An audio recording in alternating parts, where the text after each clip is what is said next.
Hello friends, I'm Anthony from Kids Class channel and today I am again discussing about History chapter 3 The Making of Global World. So let's start. और अगर आपको ये video अच्छा लगे तो please like share and subscribe my video. So friends, I am discussing about role of technology. तो हम लोग देखेंगे कि टेक्नोलॉजी का क्या रोल था ग्लोबलाइजेशन में. तो देखिए in 19th century major inventions occur 19th century में बहुत सारे इन्वेंशंस हुए related to railways, steamships, telegraph. और before 1870s America transfer food meat to Europe by ship, यानी कि शिप से अमेरिका 1870 से पहले मीट को ट्रांसफर करता था. Live animals were shipped from America, America से लिव एनिमल जो थे वो शिप के द्वारा पहुंचाए जाते थे यूरोप तक. These animals were sell to Europe, ये सारे एनिमल्स यूरोप में बेचे जाते थे. तो उसमें प्रॉब्लम ये थी कि मीट जो थी वो बहुत ज्यादा स्पेस ऑक्यूपाई करती थी क्योंकि लिव एनिमल्स को बेचते थे ना. और एनिमल जो थे कुछ वो वे में ही मर जाते थे या बीमार हो जाते थे, यानी कि वो यूरोप तक पहुंच भी नहीं पाते थे. This meat was unfit to eat but meat prices increases due to its demand, यानी कि लोग इसका डिमांड ज्यादा कर रहे थे तो इसीलिए इसके प्राइसेस भी बढ़ने लगे. तो फिर हम लोग देखते हैं कि इसका क्या सॉल्यूशन निकाला गया. सो इन्वेंशन ऑफ रेफ्रिजरेटर, यानी कि रेफ्रिजरेटर का इन्वेंशन हुआ. तो after 1870s refrigerator was invented, यानी कि 1870s के बाद रेफ्रिजरेटर का इन्वेंशन हुआ. तो जो लिव एनिमल्स थे वो यही अमेरिका से ही कट करके उसको पूरा पैक करके रेफ्रिजरेटर में रख के यूरोप पहुंचाया जाता था. तो मीट जो थी वो एक्सपोर्ट की जाती थी यूरोप में by keeping it in refrigerator.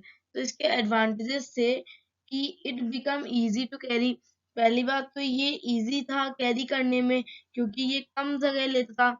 और it stayed fresh longer due to refrigerator.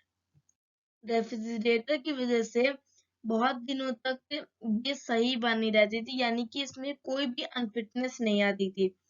So now prices also decrease. तो इसी वजह से जब चीज अच्छी होने लगी तो प्राइसेस भी डिक्रीज हो गए और पुअर पीपल जो थे वो मीट को अफोर्ड कर पाते थे इजीली और अपनी डाइट को प्रॉपर बना पाते थे. तो हम लोग आगे देखते हैं कि क्या हुआ. Late 19th century colonialism.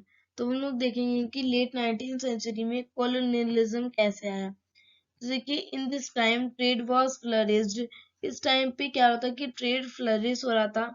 Market was also expanded but in many countries this was flop, यानी कि मार्केट भी एक्सपेंड हो रही थी पर कुछ कंट्रीज में ये फ्लॉप हो गया. There was loss of freedom and also affected livelihood. तो इसी वजह से उनकी फ्रीडम भी चली गई और उनका लाइवलीहुड भी अफेक्ट हो रहा था उससे. After colonialism painful changes were occur. और जब कॉलोनियलिज्म हुआ यानी कि एक कंट्री ने दूसरी कंट्री को कब्जाना चालू कर दिया तो वहां से कुछ पेनफुल चेंजेस आए, जैसे कि Europe had established lot of colonies. Europe ने बहुत सारी कॉलोनीज बना ली. America was a colony of many European countries. और अमेरिका भी बहुत सारी यूरोपियन कंट्रीज की कॉलोनी थी.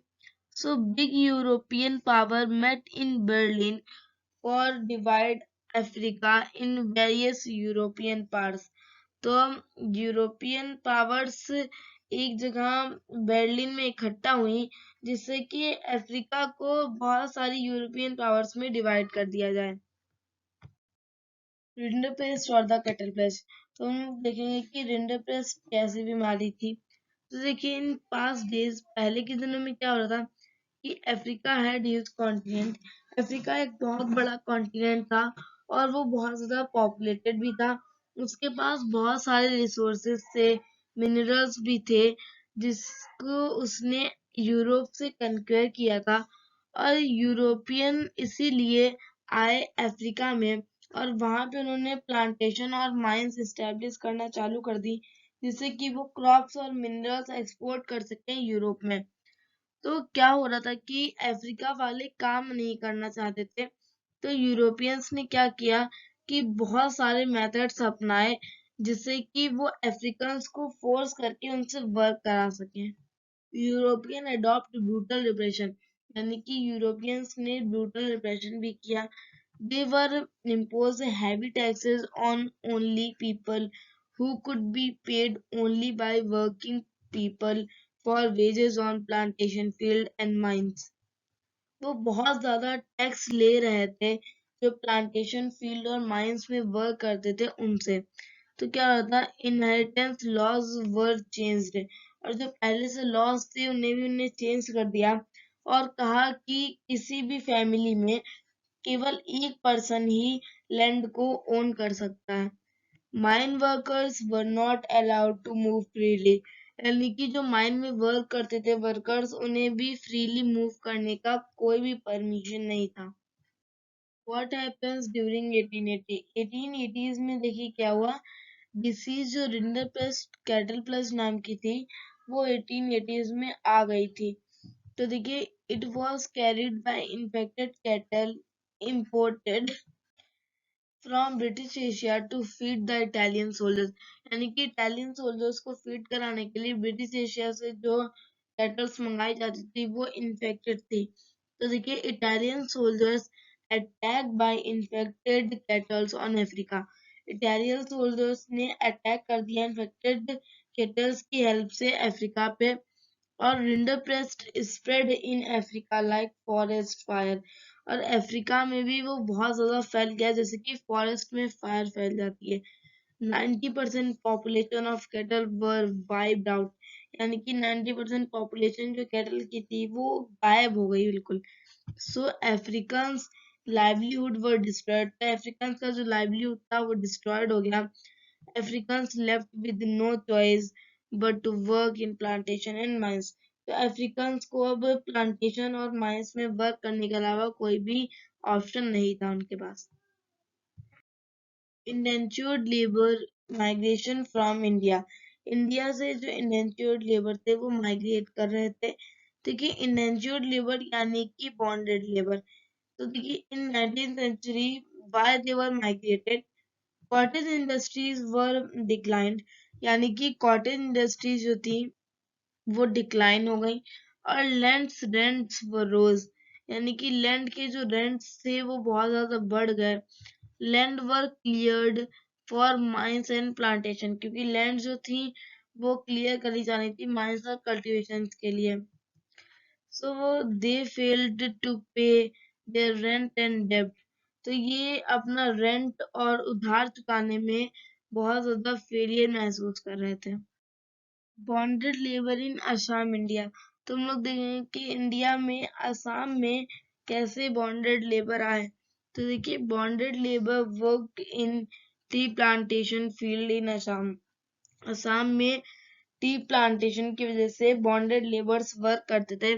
दे had to do work in harsh conditions also, उन्हें किसी भी हार्श कंडीशन में भी वर्क करना पड़ता था। They didn't have any legal right, उनके पास कोई भी लीगल राइट नहीं थे। They were hoping that after living here they would not have to live in poverty, उन्हें ऐसा लगता था कि अगर हम लोग यहाँ से चले गए तो फिर उसके बाद हमें पॉवर्टी नहीं फेस करनी पड़ेगी, इसीलिए वो बिना किसी छुट्टी के वहां पे वर्क करते थे। But in 1921 this system was abolished when non cooperation movement started. 1921 में ये सिस्टम एबॉलिश हो गया जब नॉन कॉपरेशन मूवमेंट की स्टार्टिंग। इंडियन एंटरप्रेन्योर्स अब्रॉड, यानी कि इंडियन एंटरप्रेन्योर्स अब्रॉड कैसे अपना बिजनेस फैला पाए वो हम लोग देखेंगे। इन 19th century two famous groups of bankers and traders were there, जिनका नाम था सिकारीपुरी श्रॉफ, नाटिको कोटी चेटियार्स, who financed export agriculture in Central and Southeast Asia, जिन्होंने एक्सपोर्ट करने में एग्रीकल्चर का सेंट्रल और साउथ ईस्ट एशिया में हेल्प की थी।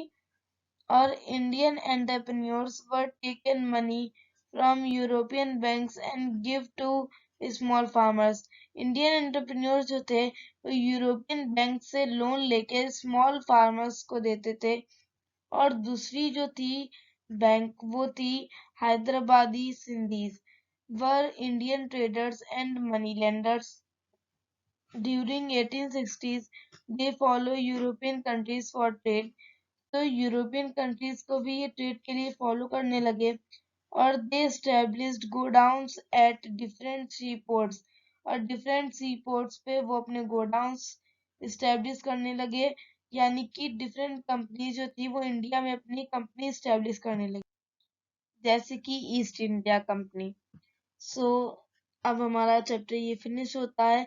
तो अगर आपको ये वीडियो अच्छा लगा हो तो please like and subscribe my channel.